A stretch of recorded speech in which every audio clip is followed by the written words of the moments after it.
자, 35장입니다. 자, 34장에서 세겜성 사람들을 모두 죽이는 어떤 이런 무시한 일이 발생이 되게 됩니다. 참 이 일로 인해서 이 야곱은 적잖이 당황을 하게 된 거예요. 어쩌다가 우리 집안이 이렇게 됐나.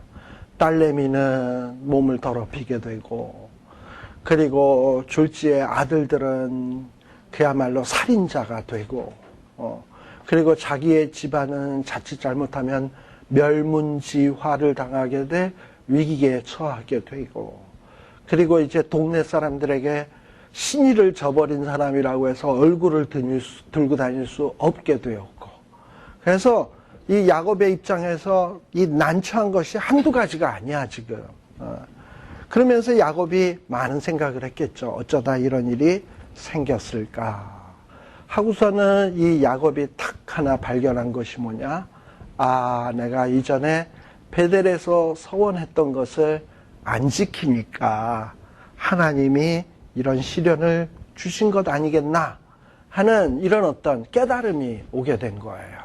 그래서 35장 1절에 보면 하나님이 또 그런 깨달음을 주시지. 하나님이 야곱에게 이르시되 네가 지금 왜 이런 지경에 이르렀는 줄 아냐.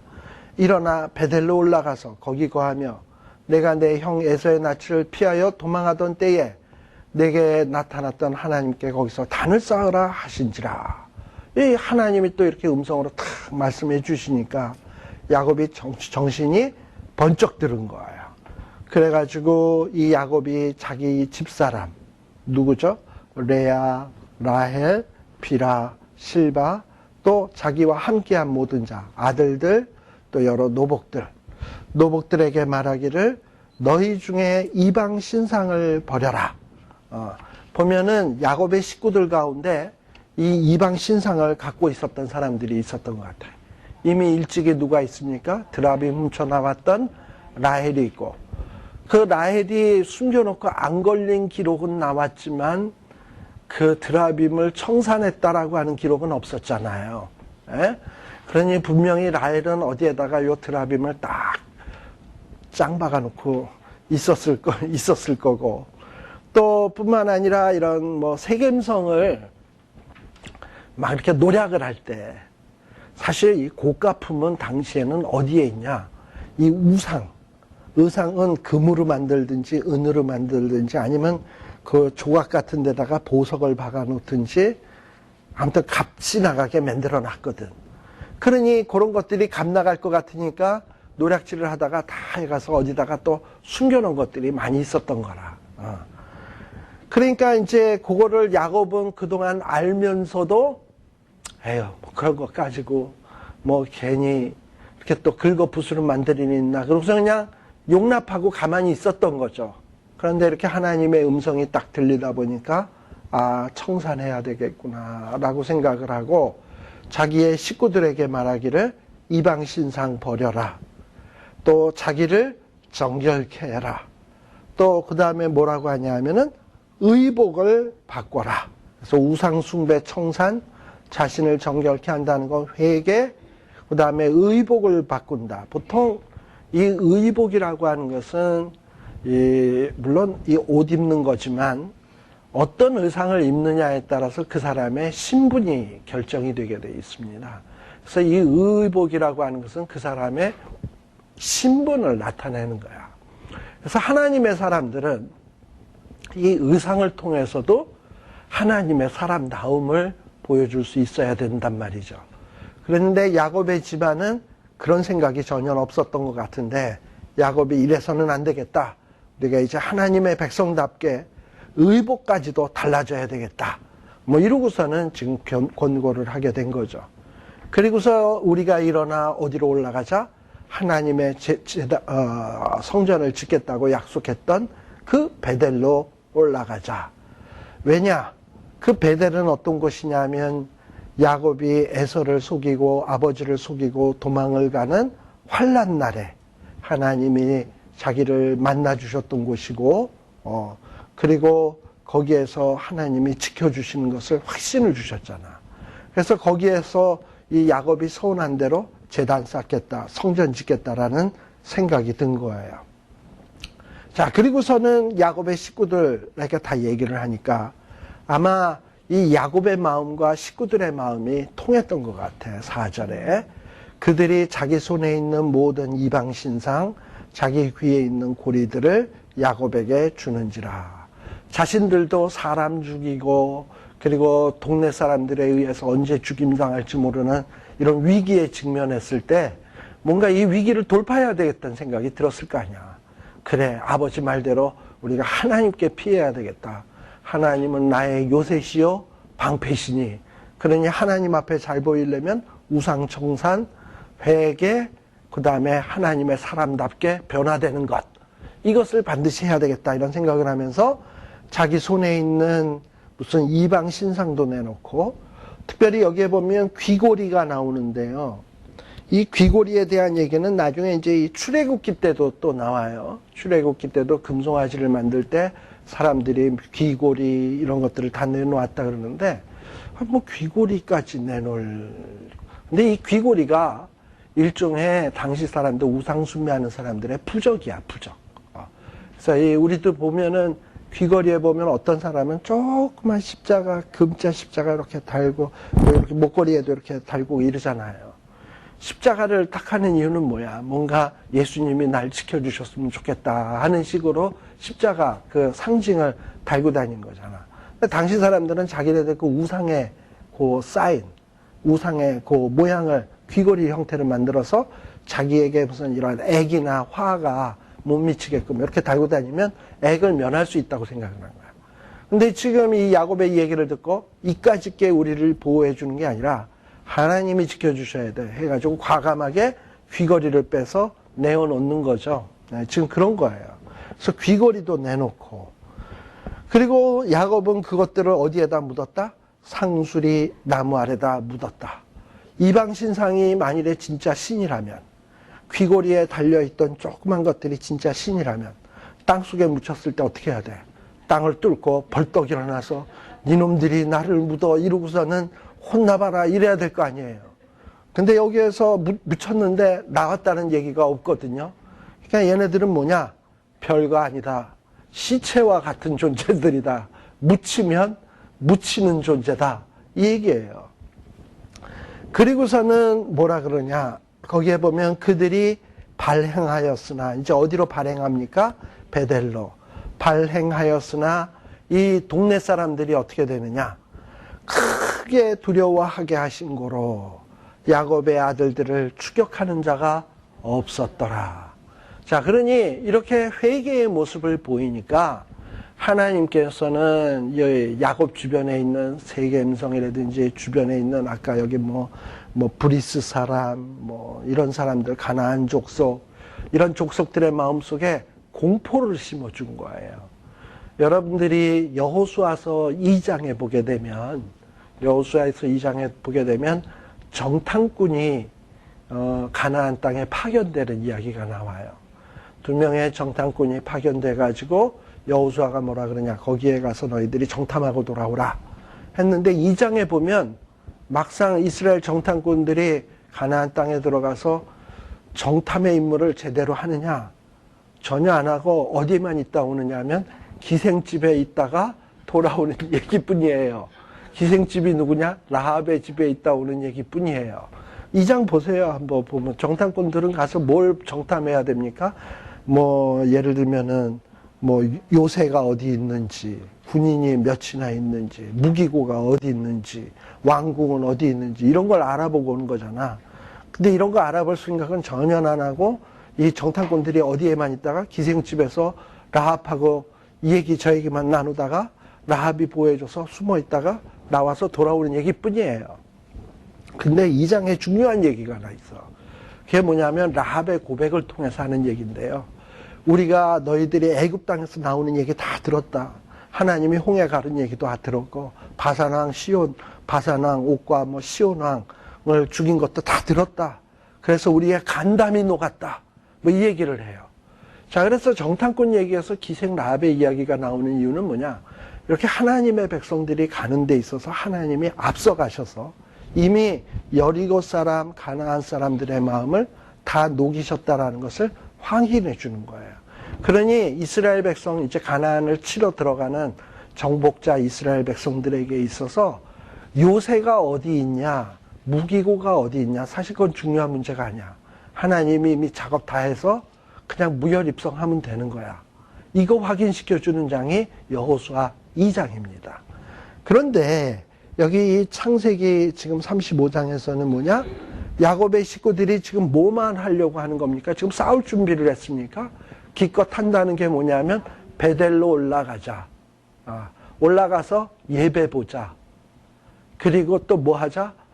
회개하자. 우상 때려치고 회개하고 의복 갈아입자. 우리의 삶을 청산하자. 요게 다예요. 자, 그랬더니 하나님이 뭐 하셨다? 이방인들의 마음속에 들어가서 공포를 심어주셨다. 자, 우리 같으면 사실 그런 어떤 위기, 뭐 이방인들이 쳐들어올지도 모르는 위기, 여러 가지 이런 위기들이 복합적으로 있는 상황 속에서 어떻게 해야 그 난관을 돌파할 수 있습니까? 뭐 무기를 모으고 병력을 모으고, 그리고 우리 아들들이 복수당할 것을 두려워해서 경호원을 붙이고, 뭐 이런 방법을 동원해야 이게 문제 해결이라고 생각하잖아, 우리는. 그런데 성경에서는 뭐라 그러냐? 문제 해결이 의외로 간단해. 하나님 앞에 가서 예배드리고 죄 회개하고 또 과거 청산하고 그리고 하나님의 사람답게 변화되는 것. 그러면 나머지 문제는 누가 해결한다? 하나님이 해결한다. 이게 성경이 계속 끊임없이 우리에게 이야기해 주는 거예요. 세상 사람들이 볼 때는 말도 안 되는 방법인 거예요. 이거는 말이 안 되는 얘기인데, 근데 하나님 보실 때는 이것처럼 말되는 방법이 없어요. 왜냐? 하나님은 전능하시니까. 그리고 하나님의 백성들이 이 전능하신 하나님 의지하기를 원하니까 이게 이게 정답인 거예요. 자, 그래서 여기 이 5절에 그들이 발행하였으나, 그러면 이 주변 사람들이 막 무기를 들고 이것 봐라, 사람 죽여놓고 도망가? 이러고선 냅다 쫓아오고 막 이래야 되는데, 하나님이 이 주변 사람들에게 두려워하는 마음을 주어가지고 감히 쫓아오는 자가 없도록 했어요. 그리고 베델에 이르러서 뭐하냐? 거기에서 하나님 앞에 예배 보고 있는 거잖아. 자, 예배 보고 이럴 때 뭐 무장하고 예배 보겠습니까? 몰래 따라와서 어떻게 할 수 있어요? 예배 볼 때 냅다 덮쳐가지고 다 죽일 수도 있는데 감히 따라올 수도 없어. 다 이런 일을 누가 하신다? 하나님이. 자, 그래가지고 거기에서 뭐라 그랬냐? 제단을 쌓고 베델에 이르러서요. 7절에 단을 쌓고 그것을 뭐라 그랬다? 엘 베델. 자, 엘이란 하나님, 베델은 하나님의 집, 전능자 하나님의 집이라고 부른 거예요. 왜냐? 자기가 이 형 에서의 낯을 피해서 도망할 때도 하나님이 거기 함께 하셨고, 자, 지금 사실 하나님이 이방인들의 마음속에 두려움을 주셨지만 야곱 입장에서는 뭐와 똑같으냐? 피난 가는 것과 똑같아. 베델로 지금 도망간 거야. 그런데 이렇게 도망을 왔더니 이방인들이 안 쫓아오는 거야. 왜? 전능자 하나님의 집인데 어떻게 감히 와? 그리고 그 전능자 하나님의 집에 있을 때 이전에도 하나님이 함께 해주겠다, 지켜주겠다, 무사히 돌아오게 하겠다, 평안하게 해주겠다 약속했잖아요. 그런데 지금도 보니까는 지금 못된 짓이나 못된 짓은 다 하고 지금 도망친 셈인데도 끄떡 안 하거든. 그러니까 야곱이 거기서 뭘 또 확인을 해요? 역시 하나님이 전능자고 하나님 품에 숨으면 안전을 보장받는구나 라는 것을 다시 한번 재확인하는 거예요. 네. 그래서 우리들도 우리의 삶 가운데서 하나님을 알아간다라는 게 뭐냐? 그냥 뭐 성경 공부해서 하나님에 대한 지식을, 성경에 대한 지식을 많이 갖는 것이 하나님을 알아가는 것이냐? 물론 그럴 수도 있지만 성경에서 하나님을 안다라고 하는 것은 굉장히 경험적인 것을 얘기하는 거예요. 정말 이렇게 하나님 앞에 회개하고 하나님 의지하면 하나님이 지켜준다. 우리는 머리로 알지. 근데 그거는 안다라고 얘기할 수 없고 내 삶 속에서도 한번 해보는 거야. 어떤 야곱처럼 위기에 처했을 때, 어떤 이방인들이 나를 위협하려고 하고 있고, 그리고 내가 어떤 죄를 지어서 지금 심각한 위험에 빠져 있고, 이럴 때에 만사 제껴놓고 하나님 앞에 엎드리고 살려주세요 했더니 하나님이 구해주는 경험을 우리 삶 가운데서 할 수 있잖아요. 그런 경험이 한 번, 두 번 이러고서 쌓이다 보면 아, 하나님은 나와 함께 하시는구나 라는 것을 확인하고 인정하게 되는 거잖아요. 그게 뭐냐면 하나님을 알아가는 거예요. 자, 그런데 아브라함도 이삭도 야곱도 자기의 삶 가운데서 그런 걸 경험합니다. 아브라함도 애굽에 내려갔을 때 얼마나 위기에 처했나요? 하나님 지켜주셨잖아. 이삭도 그랬었고, 또 이삭도 상대방들이 우물 빼앗고 그리고 못 살게 놀고 그랬는데 하나님이 함께 하셔서 축복해 주시는 것을 체험했잖아.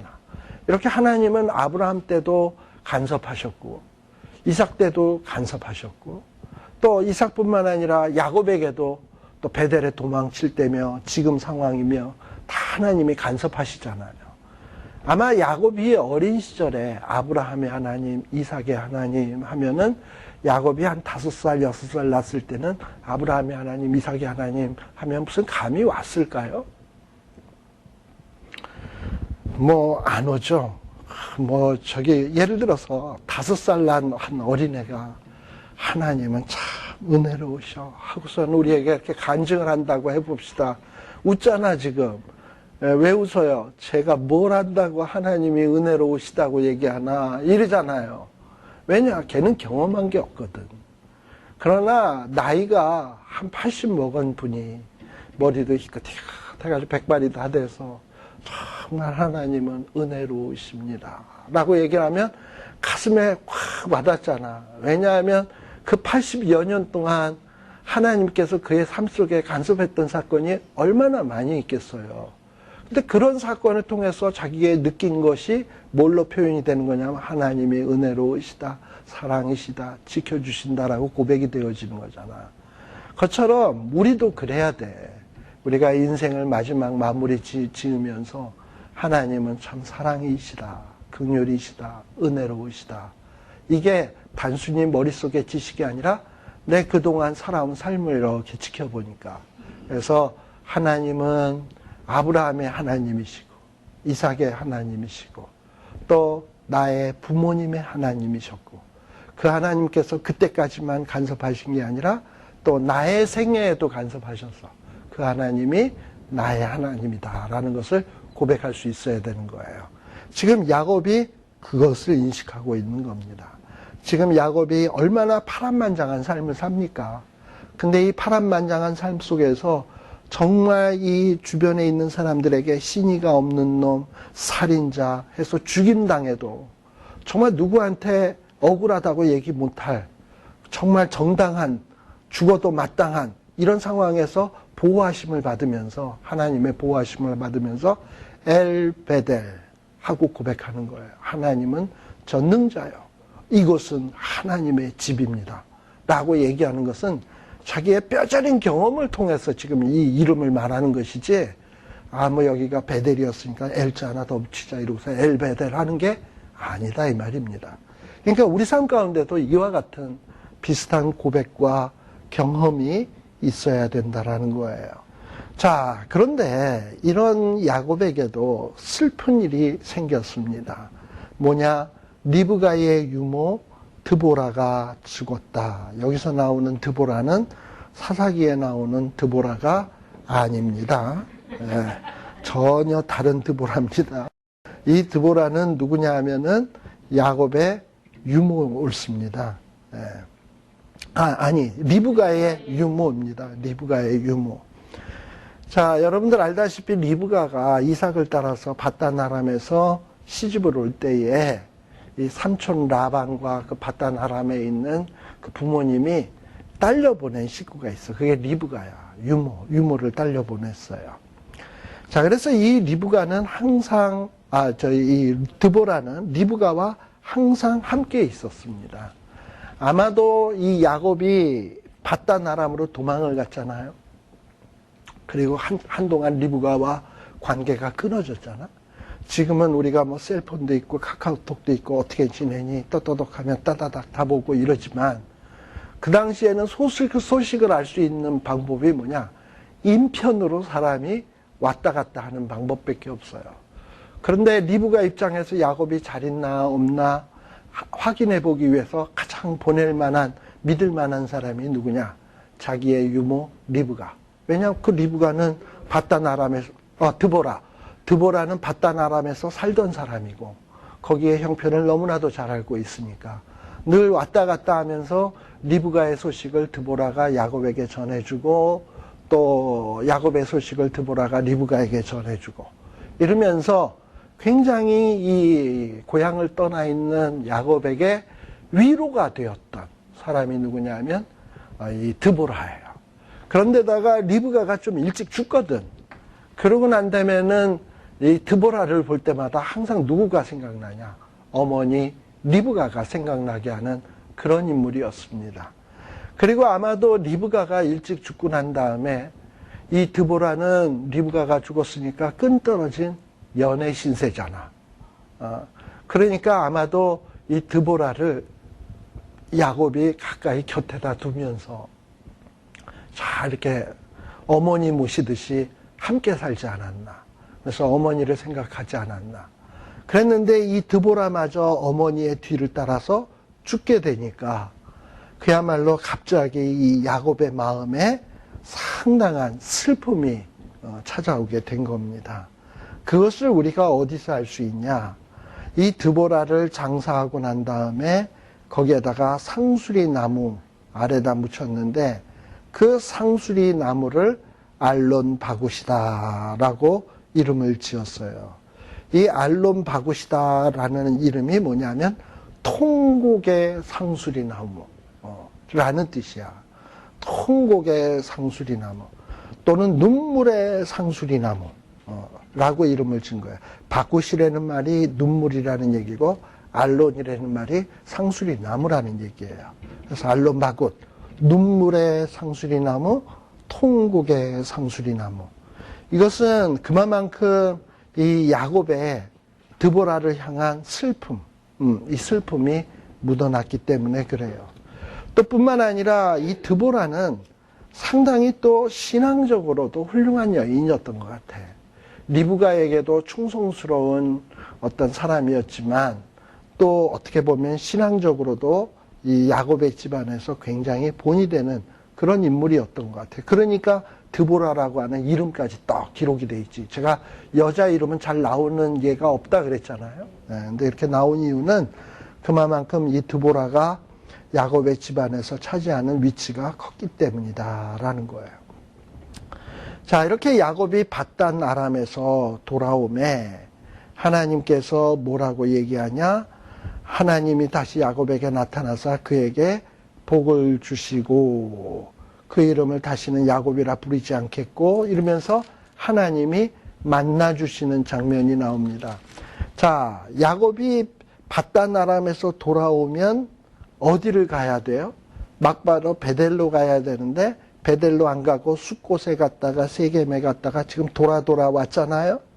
그런데 지금 35장 9절에서는 야곱이 마치 어디서 돌아오매? 바단 아람에서 돌아오매. 그러면은 지금 무슨 사건이 쑥 빠지고 쑥 온 것처럼 돼 있냐 하면 34장이 그냥 없는 것 같아. 그죠? 34장도 없고 그냥 33장 바단 아람에서 돌아와서 에서와 화해하고 막바로 35장 여기 지금 몇 절? 9절로 연결되는 듯한 그런 느낌이 들죠? 즉 무슨 얘기냐? 이 야곱이 진작에 이랬어야 되는데 하나님께서 바단 아람에서 진작에 베델로 왔어야 되는데 그동안에 어디 갔었다? 숫곳에 갔었고 세겜에 갔었다. 그리고 하나님을 잊고 살았었다. 그런데 지금 다시금 베델로 간 거잖아. 회개하러. 그러니 하나님이 보실 때는 야곱이 진짜 바단 아람에서 언제 돌아온 거야? 베델로 온 그때가 돌아온 거야. 아시겠죠? 그래서 바단 아람에서 돌아오매 이제서야 하나님 보실 때는 야곱이 제대로 돌아온 거예요. 그렇죠? 그래서 돌아오니까 하나님이 야곱에게 나타나서 뭐라고 해요? 제대로 돌아오니까 이제서 좀 돌아오긴 했지만 이제서야 제대로 돌아오니까 야곱에게 뭘 주셔? 복을 주시고, 그리고 이미 일찍이 얘기했습니다만 내 이름이 야곱이다마는 내 이름을 다시는 야곱이라고 부르지 않겠다. 이 얘기는 이미 야복강에서 있었던 얘기 아니에요? 그러나 이제 이스라엘답지 못하게 살고 있었거든. 세겜에 갔었고 숫곳에 갔었고 세겜성 사람들을 속였고 이스라엘답지 못한 거거든요. 그러나 다시금 이제 베델에 와서 회개했을 때 이제 너가 야곱이지만 이제 또다시 회개했으니 뭘로 불러주겠다? 이스라엘이라고 부르겠고, 그리고 또 야곱에게 뭐라고 얘기하냐?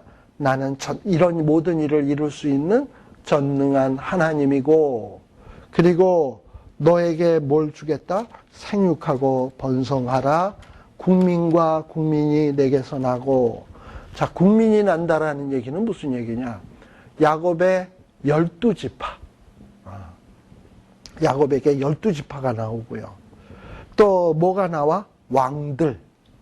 유다지파에서 다윗왕, 솔로몬 왕, 왕들이 나오게 될 거고요. 예. 또 그런 왕들만 있나? 우리들은 또 어떤 사람들? 신약 성경으로 얘기하면 우리는 왕 같은 제사장들이잖아. 우리들도 어떻게 보면 야곱의 후손이거든. 그러니까 또 왕 중에 왕이 누구야? 예수 그리스도가 결국은 야곱의 혈통에서 나오잖아요. 지금 벌써 그걸 예언한 것이고. 자, 그러니 11절은 무슨 축복이냐? 이미 아브라함에게 약속했던 후손의 축복을 야곱에게 다시금 재확인하는 거예요.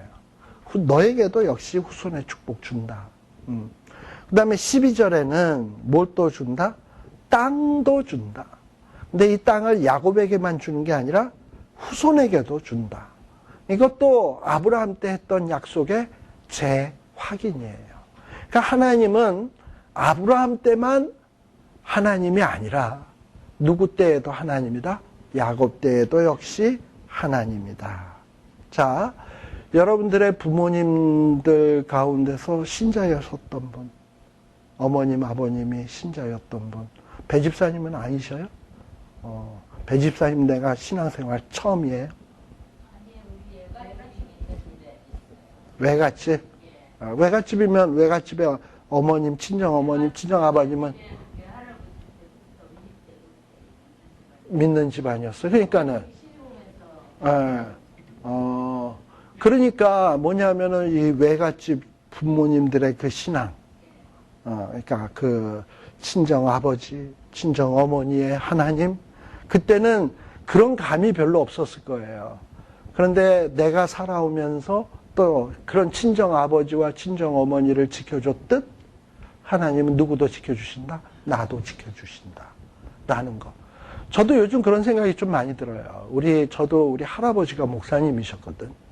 또 우리 아버님도 목사님이셨고, 또 우리 장인어른님도 목사님이고, 또 우리 처형도 목사님이고, 처동생도 목사님이고, 뭐 아무튼 뭐 좀 그런 집안이에요. 그래서 이렇게 가만 보다 보면 우리 아버지를 지키셨던 하나님이 나에게도 역사하시는구나.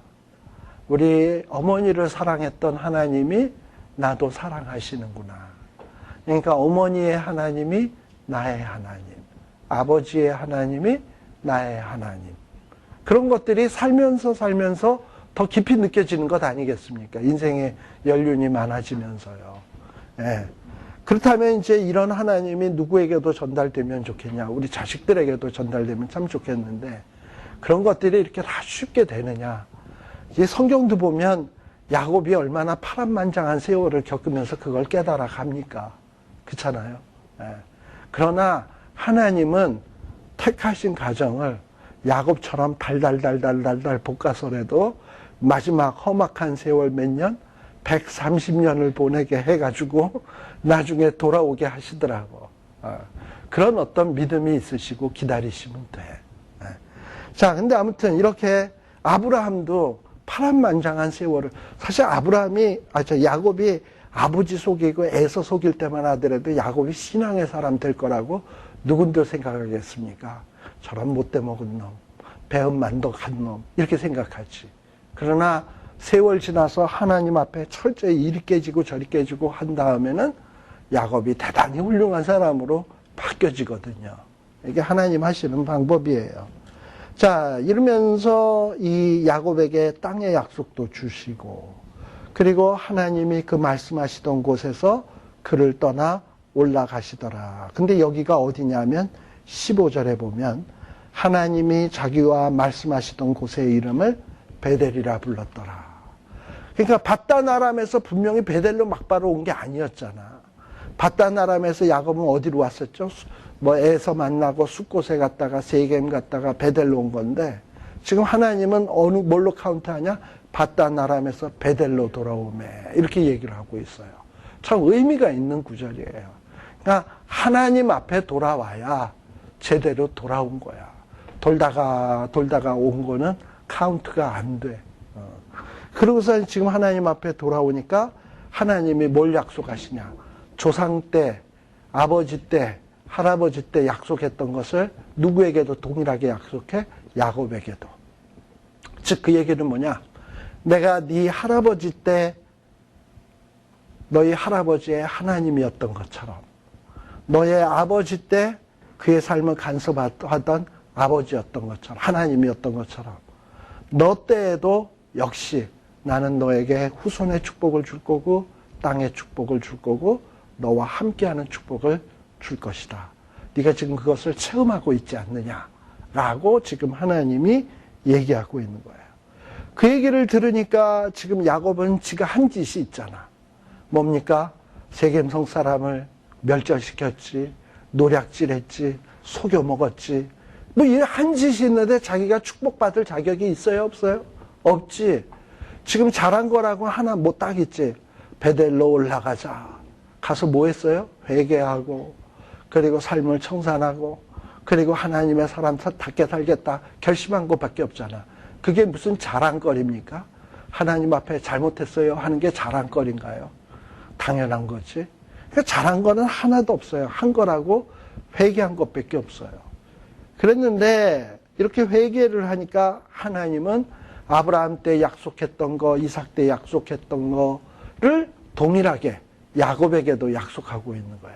그러니까 이 야곱이 이 생각을 하니까 그냥 감격에 겨운 거죠. 마음에 내가 한 것도 없는데, 한 거라고 회개밖에 없는데 이런 나에게 이렇게 축복을 주시다니.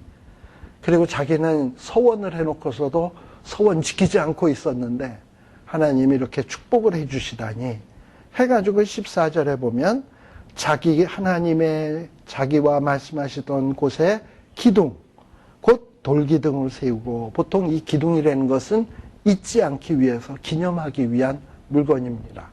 우리가 요단강을 건너고 난 다음에 사람들이 그 12지파를 기억하기 위해서 12돌을 세우죠.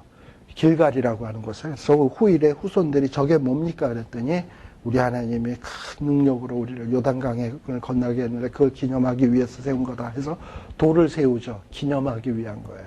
근데 야곱도 이렇게 자기와 함께 하신 하나님을 기념하기 위해서 뭘 세우냐? 기둥을 세우고, 또 거기에다가 전제물을 부었다 그랬는데 전제물은 보통 포도주나 이런 독주 같은 거를 이렇게 붓습니다. 그래서 뭔가 일종의 헌신을 다짐하는 그런 거예요. 헌신을 다짐하는 게 이 전제물입니다. 그러니까 그 기념물 기둥에다가 이걸 부음으로써 나는 이제 어떻게 살겠다? 하나님 앞에 헌신하는 삶이 되겠다. 그래서 사도 바울도 뭐라 그랬냐면 내가 전제로 부음이 되었다라는 얘기를 하잖아요. 그러니까 자기의 순교할 날이 가까워졌다라는 거예요. 그러니까 사도 바울도 마지막에 자기 목숨까지도 하나님 앞에 헌신하는 것을 전제라고 표현을 했습니다. 전제란 뭐냐? 이렇게 하나님 앞에 헌신을 다짐하는 곳이에요. 그리고 그곳을 어디서 했다? 15절에 베델이라고 하는 곳에서 하게 되었다라는 겁니다. 자, 이러면서 이 야곱이 드디어 돌아와야 될 곳에 돌아오게 된 거고, 하나님과 약속했던 것을 지키게 된 거예요.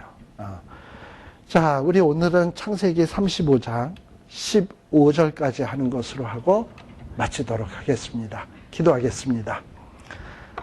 하나님 아버지 감사합니다. 참으로 야곱이 참 위험을 피해서 도망갈 때에 하나님의 도우심을 체험하고 감격하고 서원하고 정말 하나님 앞에서 바르게 살겠다고 다짐도 해보았지만 막상 현실의 삶에 부딪혔을 때 또 옛 모습으로 돌아갔고 돌다가 파란만장한 삶을 거쳐서 다시금 배돌려 돌아오는 이런 모습을 살피었습니다. 하나님 아버지, 우리들의 삶이 그렇지 않은지 생각해 보게 됩니다. 하나님, 정말 우리도 야곱에게 함께 하셨고 이삭에게 함께 하셨고 아브라함에게 함께 하셨던 하나님을 우리 삶 가운데서 체험하게 하여 주시고, 내가 아브라함의 후손임을 하나님의 그 축복으로 말미암아 확인할 수 있는 저희들이 되게 하여 주시옵소서. 또 우리들의 하나님을 우리 자식들에게도 물려줄 수 있는 믿음의 조상들이 되게 하여 주시옵소서. 예수님 이름으로 기도드리옵나이다. 아멘. 마치겠습니다.